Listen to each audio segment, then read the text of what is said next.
नमस्कार सम्पूर्ण साथीहरूलाई।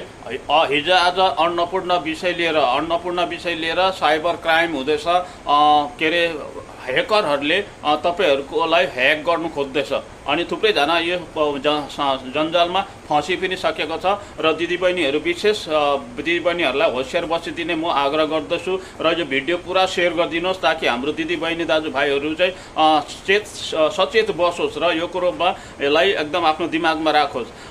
म भिडियो अफिसबाट बोलेको, म एसडिओबाट बोलेको, म ग्राम पञ्चायतबाट बोलेको। तपाईको के अरे मेसेन्जरमा तपाईको व्हाट्सएपमा मैले ओटिपी पठाएको छु, त्यो ओटिपी मलाई दिनुहोस्। तपाईको मेसेन्जरमा मैले लिंक पठाएको छु, त्यो लिंकलाई खोल्नुहोस्। यस्तो पाराले तपाईहरुलाई ह्याकरहरूले फोन गरेर भन्नु सक्छ र तपाईहरु त्यो लिंकलाई आफ्नो नचिनेको मान्छेलाई आफ्नो ओटिपीहरू शेयर नगरिदिने र त्यस्तो फोनहरू आयो भने 1930 मा 1930 मा साइबर क्राइममा एकदम चाँडो कल गरिहाल्ने र आफू सुरक्षित बस्ने, आफ्नो गाउँ समाजको छरछिमेकीलाई पनि सुरक्षित राख्ने। शुभ बस्नुहोस्, शेयर गरिदिनुहोस् यो पोस्टलाई अनि आफ्नो परिवारको ख्याल राख्नुहोस्। शुभरात्रि सम्पूर्णलाई। जय गोर्खा, जय हिन्द।